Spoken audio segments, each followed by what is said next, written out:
Assalamualaikum warahmatullahi wabarakatuh. Pertama-tama, marilah kita panjatkan puji dan syukur atas kehadirat Allah Subhanahu wa Ta'ala yang telah memberikan nikmat iman, Islam, dan kesehatan hingga hari ini. Sholawat dan salam tak lupa tercurahkan kepada Nabi besar Muhammad SAW yang telah memberikan cahaya di alam semesta ini. Yang terhormat Ibu Umi Hani, MPDI, selaku dosen pengampu mata kuliah Manajemen Pendidikan, serta teman-teman PAID semester 6 yang saya banggakan. Pada kesempatan kali ini, kelompok 11 akan mempresentasikan tentang pemasaran pendidikan yang beranggotakan Danu Warsi sebagai pemateri pertama, yang kedua Ainun Naila Niswatul Azra selaku pemateri kedua, dan yang ketiga Afi Fitriani sebagai pemateri ketiga. Baiklah, untuk memulai presentasi kali ini, marilah bersama-sama membaca basmalah. Bismillahirrahmanirrahim.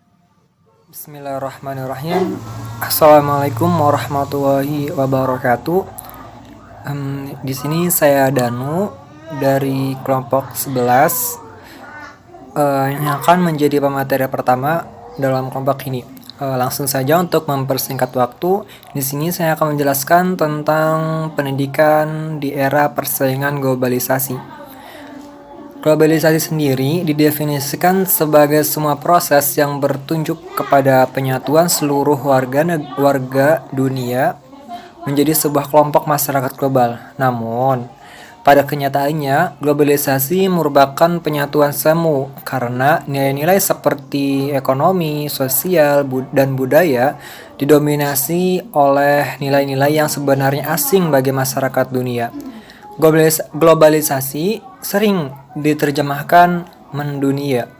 Suatu entitas seperti betapapun, dimanapun, kapanpun, dengan cepat menyebar ke seluruh pelosok dunia, baik berupa ide, gagasan, data diri, produksi, serta dan sebagainya. Begitu disampaikan, saat itu pula diketahui oleh warga negara dunia. Di sini, kekuatan globalisasi menurut analisis para ahli pada umumnya bertumpu pada 4 kekuatan global, yaitu kemajuan iptek, terutama dalam bidang informasi dan inovasi baru. Yang kedua adalah perdagangan bebas. Yang ketiga adalah kerjasama regional dan internasional. Dan yang keempat adalah meningkatkan kesadaran terhadap hak-hak asasi manusia. Kemajuan iptek yang disertai dengan semakin kencangnya arus globalisasi dunia membawa dampak tersendiri bagi dunia pendidikan. Sebagai contoh, berbagai jenjang pendidikan dimulai dari sekolah menengah hingga perguruan tinggi, baik negeri maupun swasta, membuka program kelas internasional. Hal ini dilakukan untuk menjawab kebutuhan pasar akan tenaga kerja berkualitas yang semakin ketat. Inilah yang dimaksud dengan globalisasi pendidikan. Lanjut ke pembahasan sekarang, yaitu mengenai dampak positif dan negatif globalisasi pendidikan. Langsung saja, yang pertama ialah tentang dampak positif globalisasi pendidikan. Di sini ada 5 poin. Yang pertama yaitu semakin mudahnya akan akses informasi. Yang kedua adalah globalisasi dalam pendidikan akan menciptakan manusia yang profesional serta standar internasional dalam bidang pendidikan. Yang ketiga, globalisasi akan membawa dunia pendidikan Indonesia bisa bersaing dengan negara-negara lain. Yang keempat adalah globalisasi akan menciptakan tenaga kerja yang berkualitas dan mampu bersaing di negara-negara luar. Yang terakhir adalah adanya perubahan struktur dan sistem pendidikan yang memiliki tujuan untuk meningkatkan mutu pendidikan karena berkembangnya ilmu pengetahuan dalam pendidikan akan sangat pesat. Nah, berikut tadi adalah dampak positif dari globalisasi pendidikan. Selanjutnya ialah dampak negatif dari globalisasi pendidikan. Yang pertama adalah dunia pendidikan Indonesia bisa saja dikuasai oleh para pemilik global. Yang kedua, dunia pendidikan itu sangat tergantung pada teknologi. Yang ketiga, dampak munculnya tradisi serba instan, itu juga termasuk. Dan yang keempat adalah globalisasi akan melahirkan suatu golongan-golongan di dalam dunia pendidikan. Yang kelima ialah semakin terkikisnya kebudayaan akibat masuknya budaya dari luar. Nah, dan yang terakhir adalah globalisasi mengakibatkan melonggarnya kekuatan kontrol pendidikan oleh negara. Nah, berikut. Dalam menghadapi globalisasi tanpa adanya persaingan yang kuat, maka globalisasi akan menjadi sesuatu yang menakutkan dan akan berubah menjadi sesuatu yang agresif. Cara untuk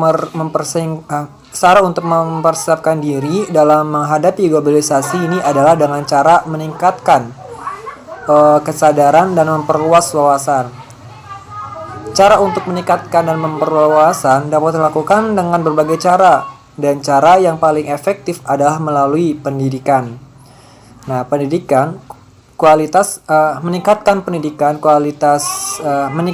kualitas pendidikan bagi suatu bangsa bagaimanapun mesti diprioritaskan. Nah, sebab kualitas pendidikan sangat penting artinya. Sebab kualitas pendidikan sangat penting. Artinya, karena hanya manusia yang berkualitas saja yang bisa bertahan hidup di masa depan. Salah satu cara yang dapat dilakukan untuk meningkatkan kualitas pendidikan tersebut adalah dengan mengelola pendidikan dengan wawasan yang global. Untuk meningkatkan dan memperluas wawasan global merupakan unsur penting dalam memahami wawasan global.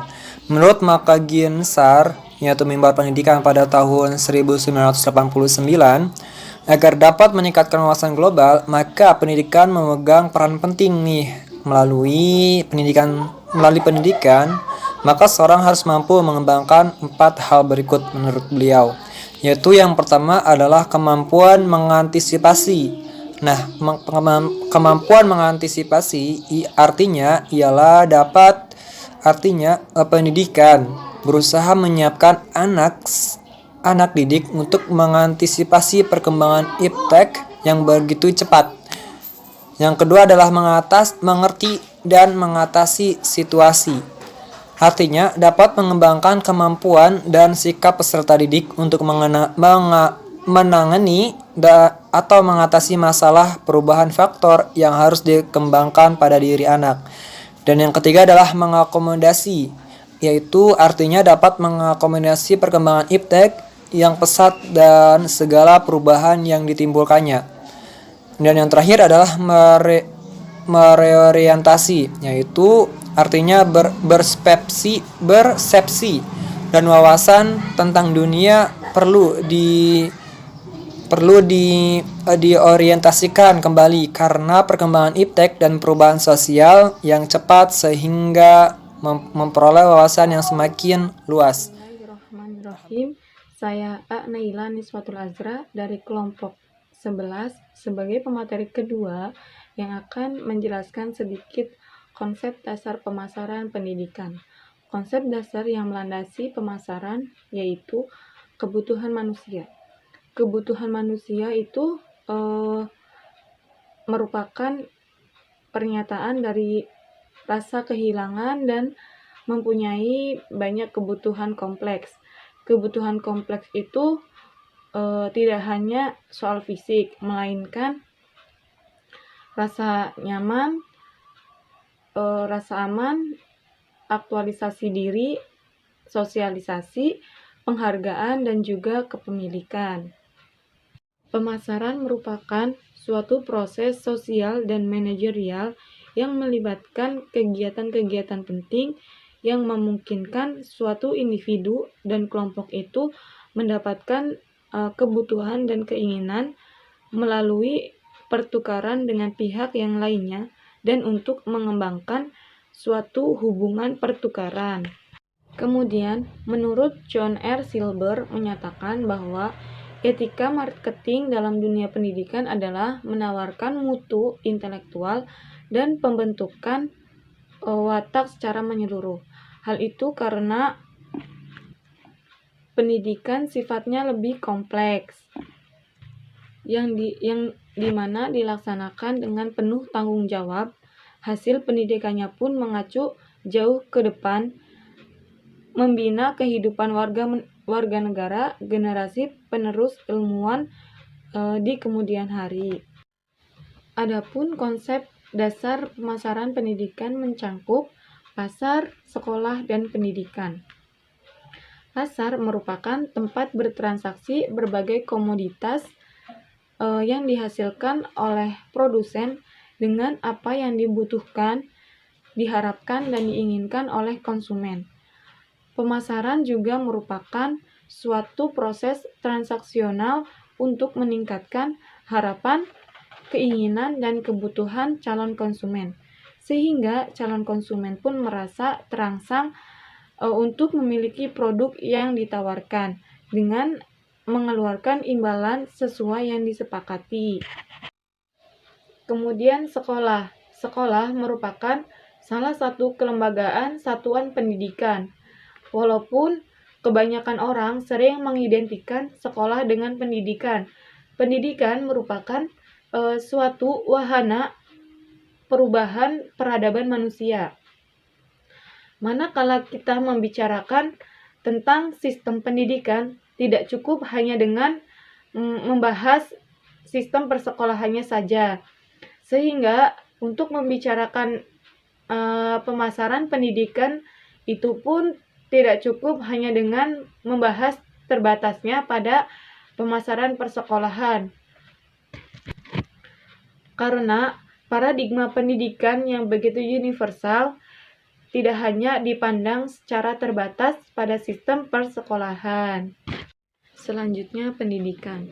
Pendidikan merupakan produk jasa yang dihasilkan dari lembaga pendidikan yang bersifat non-profit, sehingga hasil dari proses pendidikan itu kasat mata. Pendidikan dalam konteks jasa pendidikan merupakan sebuah proses sosial dan manajerial untuk mendapatkan apa yang diinginkan dan dibutuhkan melalui penciptaan, penawaran, pertukaran produk yang bernilai dengan pihak yang lainnya dalam bidang pendidikan. Seperti yang telah dijelaskan di awal, bahwasanya penerapan marketing itu adalah untuk menciptakan kepuasan bagi pelanggan pendidikan.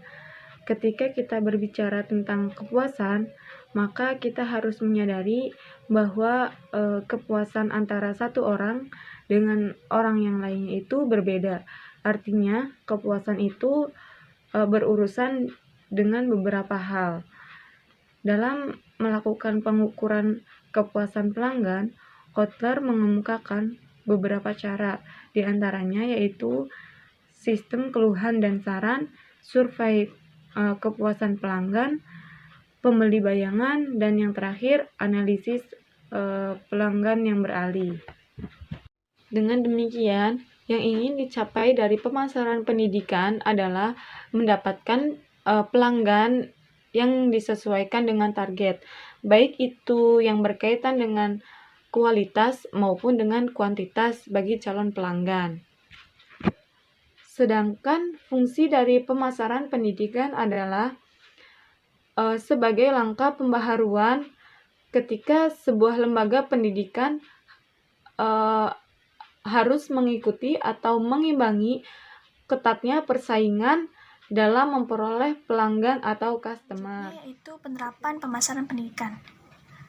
Dalam penerapan pemasaran pendidikan ini terbagi menjadi 7 elemen pokok.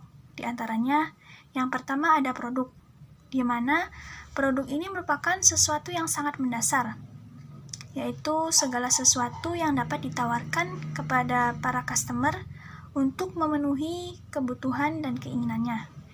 Yang kedua itu harga.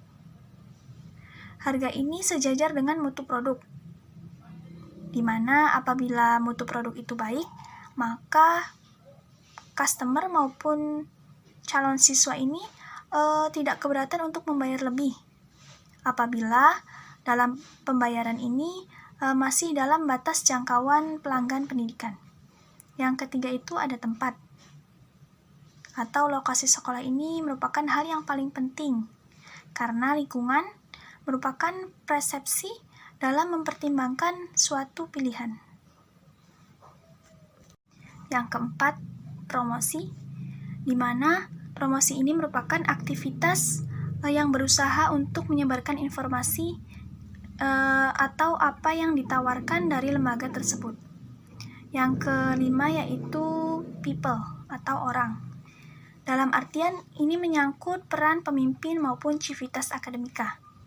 Semakin baik pemimpin maupun civitas akademika, maka citra lembaga akan semakin baik dan pelanggan akan semakin meningkat. Yang keenam, ada bukti fisik, yakni sarana prasarana yang memadai, yang menunjang proses pembelajaran, juga sebagai penempatan janji lembaga terhadap para pelanggannya. Yang ketujuh yaitu proses. Proses ini merupakan hal yang sangat penting dari elemen lainnya, yang menentukan keberhasilan proses pembelajaran dan sebagai bahan evaluasi dalam meningkatkan mutu lembaga pendidikan tersebut. Mungkin itu saja yang dapat kelompok 11 sampaikan. Kurang lebihnya mohon maaf. Wassalamualaikum warahmatullahi wabarakatuh.